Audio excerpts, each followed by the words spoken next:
Ketika kita mendengar kata kartel narkoba, kebanyakan orang membayangkan bos besar dengan kekayaan melimpah atau kurir yang menyelundupkan paket di jalur gelap. Namun, ada sisi lain yang jarang terungkap, lebih gelap dan lebih berbahaya. Mereka adalah sayap paramiliter, pasukan bayangan yang direkrut dari mantan tentara dan aparat yang dipersenjatai untuk menjaga kekuasaan kartel.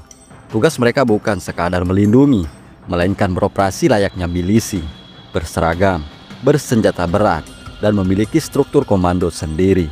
Mereka sigap untuk menyingkirkan pesaing dan menebar teror melalui operasi kekerasan.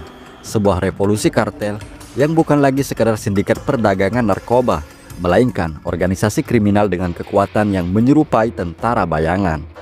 Lalu, bagaimana sebenarnya sayap paramiliter ini bekerja? Dan dampak mengerikan apa yang mereka tinggalkan bagi masyarakat? Maka dari itu, jangan lewatkan satu detik pun dari video ini, karena saya Husni Tamrin akan mengajak kalian para Depsider untuk menelusuri lebih dalam asal-usul serta peran besar sayap paramiliter kartel yang sesungguhnya. Ini bukan sekadar cerita kriminal biasa. Ini adalah catatan kelam tentang bagaimana sebuah organisasi kriminal mampu membangun kekuatan, menaklukkan wilayah, bahkan menandingi pemerintahan sebuah negara.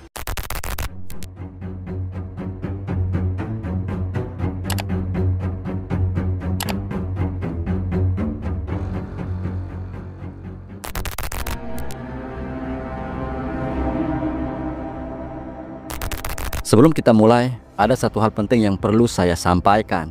Video ini dibuat murni berdasarkan informasi dari berbagai sumber terbuka. Tujuannya semata-mata untuk edukasi dan menambah wawasan, bukan untuk mengagungkan, mempromosikan, atau membenarkan tindakan kejahatan dalam bentuk apapun. Apa yang kita bahas di sini adalah bagian dari catatan sejarah kelam dunia kriminal yang justru harus kita pahami agar bisa belajar dari dampaknya. Untuk memahami betapa gelapnya dunia sayap paramiliter kartel, kita harus kembali dulu ke akar, masa ketika kartel masih menjalankan bisnis mereka dari bayang-bayang. Berbicara perihal struktur kartel narkoba, jangan bayangkan mereka sebagai kelompok acak yang bergerak tanpa aturan. Justru sebaliknya, kartel punya struktur kepemimpinan yang rapi, mirip organisasi militer ataupun korporasi gelap. Di puncak kekuasaan ada El Jefe atau El Chapo, otak sekaligus pengendali besar. Dialah yang memutuskan arah bisnis, strategi, hingga menentukan siapa kawan dan siapa lawan. Di bawahnya ada jaringan keuangan dan logistik, orang-orang yang mengurus aliran uang, pencucian hasil narkoba, hingga distribusi barang lintas batas. Lalu selanjutnya ada Sicario yang bertugas menjadi algojo atau eksekutor lapangan. Mereka inilah yang menjadi wajah paling brutal kartel. Di era 1960-an hingga 70-an, Meksiko belum menjadi pusat kekuatan kartel seperti sekarang.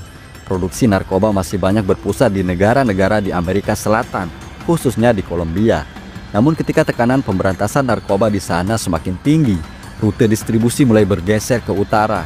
Meksiko kemudian menjadi jalur transit strategis menuju Amerika Serikat.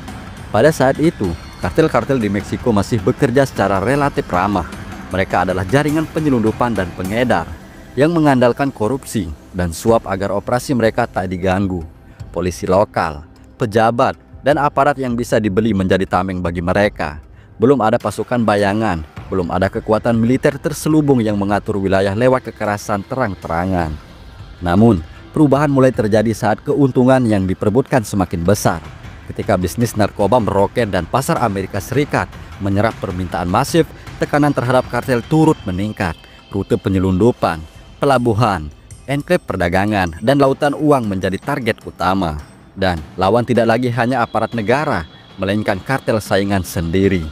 Pada akhirnya, kartel-kartel besar Meksiko mulai pecah, aliansi runtuh, konflik wilayah terjadi. Ujung-ujungnya, mereka menghadapi resiko diperangi tidak hanya oleh negara, tetapi oleh rival yang ingin menguasai lahan narkoba. Dalam situasi seperti itu, suap dan intimidasi biasa tidak lagi cukup sebagai strategi pertahanan. Kemudian muncullah ide radikal, merekrut orang-orang dengan latar militer atau kepolisian. Mereka bukan lagi hanya kaki tangan, mereka dilatih, mereka dibekali senjata, strategi tempur, dan disiplin untuk berubah menjadi pasukan bayangan yang bisa beroperasi di medan konflik. Dan hasilnya, organisasi kriminal ini mulai menyerupai milisi terselubung. Salah satu contoh paling nyata yaitu Los Zetas Awalnya mereka adalah pasukan khusus militer Meksiko yang dibajak sebagian oleh kartel Teluk sebagai unit keamanan dan penegakan hukum. Namun, seiring berjalannya waktu, mereka tumbuh menjadi kartel independen yang sangat ditakuti. Begitu pula unit-unit seperti La Línea, unit bersenjata kartel Juarez yang terdiri dari polisi dan mantan aparat diorganisasi sebagai sayap penegak, dan Los Negros, dulu sayap bersenjata Sinaloa atau Vetraleva yang kemudian melakukan operasi milisi terselubung. Dan seiring berkembangnya zaman, kartel tidak lagi hanya sekedar pengedar narkoba, mereka berubah menjadi negara kriminal. Mereka mulai menguasai wilayah, menetapkan aturan sendiri, menekan warga, dan bahkan menandingi kekuasaan negara lokal. Dalam banyak kasus, aparat hukum lokal dan pemerintahan terpaksa tunduk pada mereka, entah karena korupsi atau intimidasi sistemik. Konflik pun makin terbuka sejak pemerintah Meksiko melancarkan perang terhadap narkoba pada tahun 2006. Operasi besar-besaran militer digerakkan ke kota-kota yang menjadi basis kartel. Akan tetapi respon itu justru memicu kartel untuk semakin militeristik. Kini kita melihat kartel-kartel yang memakai teknologi tempur, kendaraan lapis baja improvisasi, sistem pengintaian, senjata berat, bahkan penggunaan drone dan bahan peledak dalam beberapa kasus. Dan hasilnya, kartel tradisional yang beroperasi di balik suap atau korupsi, kini mereka sudah berubah menjadi kekuatan militer bayangan, dan sayap paramiliter adalah ujung tombak perubahan tersebut.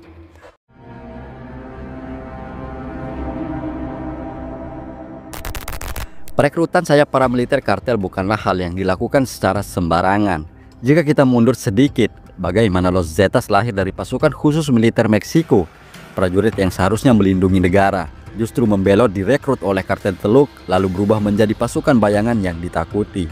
Dari sini kita bisa menangkap polanya. Kartel selalu mencari orang-orang dengan disiplin, pengalaman, dan akses khusus. Namun seiring berjalannya waktu, cara perekrutan itu semakin berkembang dan semakin gelap. Memasuki era tahun 2010-an, kartel Jalisco Nueva Generación atau yang dikenal dengan CGNG mulai mencari tenaga baru. Bukan hanya mantan tentara atau polisi, tapi siapa saja yang bisa mereka jerat. Modusnya terlihat sederhana, iklan pekerjaan, tawaran gaji besar sebagai satpam, sopir, atau buruh ladang. Akan tetapi kenyataannya, begitu para pemuda itu tiba di lokasi yang sudah ditentukan, mereka justru dibawa ke sebuah range terpencil. Di situ mereka dilatih, dipaksa, dan diancam. Menolak berarti nyawa yang jadi taruhan. Dan lebih jauh lagi, kartel masuk ke dunia digital, memanfaatkan sosial media. Remaja direkrut lewat pesan langsung, dijanjikan uang cepat, status, atau gaya hidup glamor yang disengaja dipamerkan. Ada yang masuk karena terjebak, ada juga yang tergoda. Tapi akhirnya, ratusan anak muda setiap tahun terjerat dalam lingkaran ini. Mereka dijadikan kurir, mata-mata bahkan sikario, pembunuh bayaran di garis depan. Inilah kegelapan yang sesungguhnya, sebuah generasi yang direnggut masa depannya. Mereka bukan hanya kehilangan jalan hidup, tapi dijadikan pion dalam permainan kotor kartel. Namun, berbeda dengan Los Zetas, La Línea, atau CGNG, kartel Sinaloa punya cara yang lebih halus. Perekrutan mereka dibungkus lewat uang, kedekatan keluarga, komunitas lokal, dan hubungan sosial. Anak-anak muda di pedesaan Sinaloa atau daerah miskin direkrut bukan lewat ancaman, melainkan lewat janji penghidupan yang lebih baik, gaji yang stabil, pekerjaan yang dianggap bergengsi, hingga perlindungan bagi keluarga mereka. Seringkali pintu masuknya bahkan bukan dari orang-orang asing, melainkan dari saudara, tetangga, atau teman dekat yang sudah lebih dulu bergabung. Inilah yang membuat perekrutan kartel Sinaloa terlihat lebih lunak, tapi justru lebih mengikat secara sosial, karena sekali masuk sulit untuk keluar. Dan pola inilah yang membuat kartel Sinaloa tetap bertahan, bahkan ketika berhadapan dengan sayap paramiliter brutal seperti Los Zetas atau La Línea milik kartel Juarez. Kartel Sinaloa tetap mampu mendominasi bukan karena senjata semata, melainkan karena loyalitas dan sistem yang mereka bangun. Jadi tak heran jika mereka disebut sebagai kartel paling lama berkuasa di Meksiko. Dari kecerdikan El Chapo dengan terowongan lintas batasnya, hingga kemampuan diplomasi El Mayo Zambada yang menjaga hubungan dengan pemerintah. Semua itu menunjukkan bahwa kekuatan kartel Sinaloa bukan hanya soal kekerasan, tapi juga strategi. Sebuah kombinasi mematikan antara uang, loyalitas, dan kecerdikan yang membuat mereka tetap berdiri di puncak dunia kartel hingga hari ini.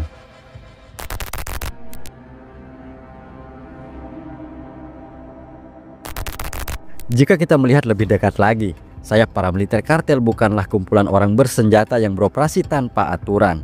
Di bawah aturan kartel tempat mereka bernaung, sayap paramiliter itu sendiri memiliki struktur, sistem, bahkan disiplin yang menyaingi militer resmi. Di puncak kepemimpinan, ada komando lapangan, orang kepercayaan kartel yang ditunjuk untuk memberi perintah langsung. Di bawahnya ada unit-unit tempur yang terbagi dalam beberapa peran, seperti Sicario, sang eksekutor yang terjun langsung ke lapangan untuk menyingkirkan lawan tanpa jejak.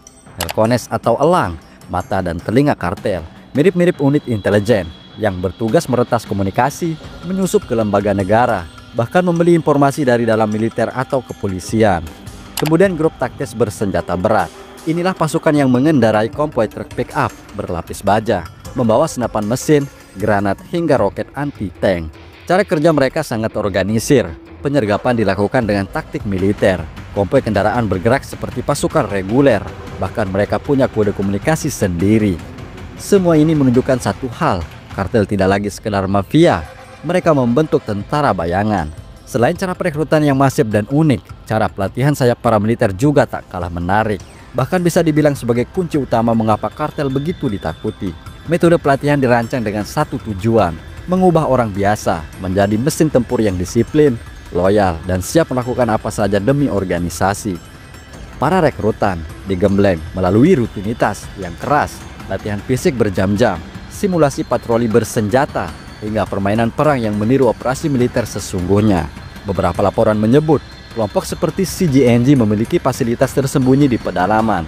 Di sana rekrutan dilatih dalam kelompok kecil dengan fokus pada kerjasama tim, penggunaan senjata otomatis, serta strategi menyerang dan bertahan di wilayah yang dianggap milik kartel.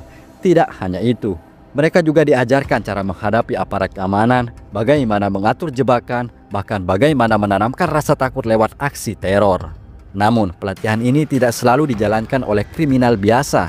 Sumber-sumber investigatif mengungkap bahwa para pelatih sering berasal dari kalangan mantan pasukan khusus atau oknum aparat bersenjata.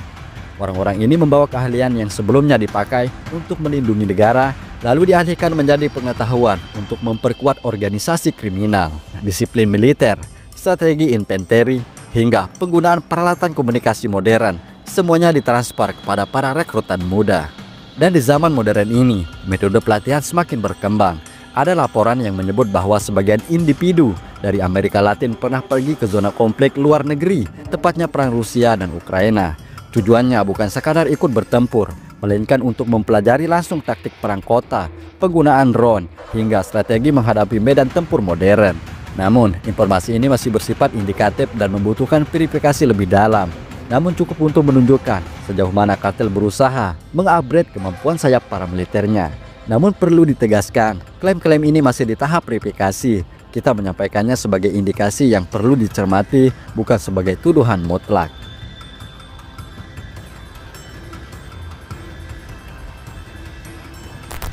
Oke, kita lanjut. Kita sudah bisa membayangkan hasil akhirnya. Sayap paramiliter ini bukan lagi kumpulan penjaga bersenjata. Mereka berubah menjadi pasukan bayangan yang profesional, mampu bergerak cepat, disiplin, dan tak segan menggunakan kekerasan dalam skala besar. Inilah alasannya mengapa kekuatan kartel modern seringkali terasa seolah melampaui kemampuan aparat di negara mereka sendiri.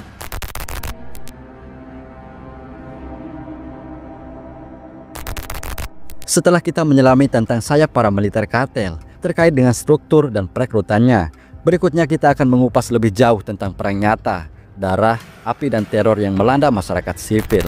Konflik terbesar yang menjadi momok menakutkan terjadi antara Gente Nueva, sayap paramiliter kartel Sinaloa, melawan La Línea dari kartel Juarez. Di perbatasan Chihuahua, bentrokan dua kekuatan ini menjadikan kota-kota seperti Ciudad Juarez sebagai ladang pertempuran. Jalanan dipenuhi blokade, rentetan senjata otomatis menggema di siang bolong, dan setiap sudut kota seakan menjadi zona perang. Di sisi lain, ada konflik brutal antara Los Zetas dengan CGNG. Los Zetas dengan gaya militer dan reputasi kejamnya mengandalkan taktik teror untuk menguasai wilayah. Namun munculnya CGNG yang lebih terorganisir dengan perekrutan modern dan propaganda digital membuat bentrokan mereka menjadi salah satu pertarungan paling berdarah dalam sejarah perang narkoba di Meksiko. Pertarungan Los Zetas versus CGNG pun lebih dari sekadar duel kekuatan. Bentrokan berskala besar terjadi di beberapa negara bagian. Penggunaan kendaraan lapis, senjata berat, dan taktik ambus yang mematikan. Konflik ini memakan korban sipil bukan sebagai kolateral, tapi sebagai bagian dari menebar ketakutan agar masyarakat tunduk. Ribuan orang tak bersalah terseret menjadi korban antara dua mesin kekerasan yang tak kenal ampun. Dan yang tak kalah mengerikan adalah konflik internal di tubuh kartel Sinaloa sendiri. Perang antara Los Chapitos, faksi anak-anak El Chapo, melawan El Mayito Flaco, putra dari El Mayo Zambada. Los Chapitos yang dipimpin oleh anak-anak El Chapo Guzman membentuk aliansi strategis dengan CGNG untuk menghadapi kelompok Mayito Flaco dan saudara-saudara Calvera Saribia. Mereka berbagi sumber daya, senjata, dukungan finansial, bahkan kontrol wilayah. Propaganda juga menjadi senjata, narsos mentes atau spanduk intimidasi, pamflet atau pesan ancaman, semacam peran psikologis. Puncak ketegangan semakin berapi-api setelah penangkapan El Mayo. El Mayito Flaco berusaha merebut kendali, sementara Los Chapitos mati-matian mempertahankan warisan mereka. Sejak tahun 2024, Sinaloa diguncang kekerasan, jalan raya diblokade, kendaraan dibakar, bahkan masyarakat sipil hidup dalam teror setiap hari. Kedua faksi menggunakan sayap paramiliternya untuk patroli, ambus, hingga blokade wilayah, menyulut ketakutan yang meluas. Dan dampak dari semua perang ini tidak hanya dirasakan oleh para kartel, justru masyarakat sipil lah yang paling menderita. Bentrokan bersenjata sering terjadi di tengah pemukiman, sekolah-sekolah terpaksa ditutup, jalan raya diblokir, dan warga hidup dalam ketakutan. Banyak keluarga kehilangan anggota karena salah tempat, waktu, atau bahkan dijadikan target teror agar satu komunitas tunduk pada kartel tertentu. Data dari berbagai lembaga internasional memperkirakan ribuan orang menghilang setiap tahun akibat konflik ini. Sebagian besar tidak pernah ditemukan. Lebih dari itu, efek psikologisnya menghantui seluruh generasi muda di wilayah yang dikuasai kartel. Anak-anak tumbuh besar bukan dengan mimpi menjadi dokter atau guru, tetapi dengan bayangan bahwa satu-satunya jalan keluar dari kemiskinan adalah bergabung dengan kelompok bersenjata. Perang antar kartel yang melibatkan sayap paramiliter telah mengubah wajah Meksiko. Dari pertarungan kriminal menjadi konflik yang mirip perang sipil. Aparat negara pun seringkali tampak kewalahan karena yang mereka hadapi bukan lagi geng biasa, tetapi pasukan bayangan dengan senjata, taktik, dan pendanaan nyaris tanpa batas. Dan inilah tragedi terbesarnya, ketika organisasi kriminal bisa menguasai wilayah dengan kekuatan setara militer, maka yang menderita bukan hanya aparat keamanan, tapi seluruh masyarakat. Inilah wajah perang kartel dengan sayap paramiliternya, kekerasan yang sistematis, wilayah yang menghantui rasa takut, generasi yang kehilangan masa depan. Propaganda dan teror menjadi senjata semesta, dan untuk masyarakat di zona perang ini, tiap hari adalah soal bertahan hidup. Namun, ada satu pertanyaan besar yang selalu menghantui. Kenapa pemerintah seolah diam meski perang brutal terus berkecamuk? Jawabannya tidak sederhana. Kartel besar seperti Sinaloa dan CGNG sudah tumbuh bak negara bayangan. Mereka punya pasukan bersenjata, intelijen, dan uang miliaran dolar. Di banyak wilayah, kekuatan mereka bahkan lebih dominan dibanding aparat resmi. Situasi semakin rumit karena korupsi dan infiltrasi. Kartel bukan hanya melawan pemerintah, tapi juga menyusup ke dalamnya. Polisi, wali kota, gubernur, bahkan sebagian anggota militer seringkali sudah berada dalam genggaman mereka. Maka, setiap kali pemerintah pusat mencoba operasi besar, informasi sering bocor lebih dahulu. Pemerintah pun memilih strategi yang dianggap lebih aman, menyeimbangkan kekuatan kartel. Mereka sadar jika satu kartel dihancurkan, bukan perdamaian yang lahir, melainkan kekosongan yang segera diisi kelompok lain yang lebih brutal. Kita bisa melihat contohnya, ketika Los Zetas dipukul mundur, justru CGNG muncul dengan kekuatan lebih mengerikan. Presiden Meksiko, Andrés Manuel López Obrador, bahkan mengusung slogan Abrazos no balazos, pelukan bukan peluru. Artinya, fokus pada program sosial untuk mencegah generasi muda bergabung ke kartel, bukan perang frontal. Akan tetapi kenyataannya di lapangan, kartel tetap bergerak dengan kekerasan, membuat strategi ini sering dianggap terlalu lembek. Di sisi lain, tekanan juga datang dari Amerika Serikat. Washington menuntut Meksiko memerangi kartel, tapi faktanya, permintaan narkoba terbesar justru datang dari pasar Amerika sendiri. Selama ada permintaan yang tinggi, kartel selalu punya dana untuk membeli senjata, merekrut pasukan, dan membangun jaringan internasional. Upaya pemerintah dan aparat untuk melerai konflik sudah dilakukan semaksimal mungkin. Contoh paling gamblang bisa kita lihat pada operasi penangkapan Ovidio Guzman Lopez, putra El Chapo Guzman pada tahun 2019. Militer Meksiko berhasil mengepung Ovidio di kota Culiacan. Tapi apa yang terjadi? Kemudian dikenal dengan nama tragedi Culiacanazo. Pasukan bersenjata kartel Sinaloa langsung turun ke jalan. Mereka membakar kendaraan, menutup akses jalan raya, bahkan menyerang rumah prajurit dan keluarga militer. Situasi begitu kacau hingga pemerintah akhirnya memutuskan untuk melepaskan Ovidio demi menghindari pertumpahan darah lebih besar. Keputusan ini memicu kontroversi, memperlihatkan betapa kuatnya genggaman kartel atas sebuah kota. Hal serupa juga pernah terjadi ketika pemerintah gencar mengejar Los Zetas di awal tahun 2010-an. Los Zetas dikenal sebagai sayap paramiliter paling brutal. Saat pemimpinnya, Heriberto Lozano, terbunuh pada tahun 2012, justru tidak ada ketenangan. Kelompok ini pecah menjadi faksi-faksi kecil yang lebih liar, menyebar ke berbagai wilayah dan melahirkan lebih banyak kekacauan. Dari sini terlihat jelas, operasi militer bisa memenggal kepala kartel, tapi tidak otomatis menghentikan tubuhnya. Justru, dalam banyak kasus, kekosongan itu menciptakan perang baru antara faksi. Dan disinilah dilema terbesar pemerintah Meksiko. Menangkap bos kartel memang penting, tapi yang lebih sulit adalah mengendalikan gelombang kekerasan yang datang setelahnya. Jika mereka bertindak terlalu keras, bisa memicu konflik besar yang menyerupai perang saudara. Jika mereka terlalu lembek, maka kartel semakin mengakar. Itulah sebabnya, kadang strategi yang dipilih adalah membiarkan kartel saling bunuh terlebih dahulu sebelum aparat turun tangan.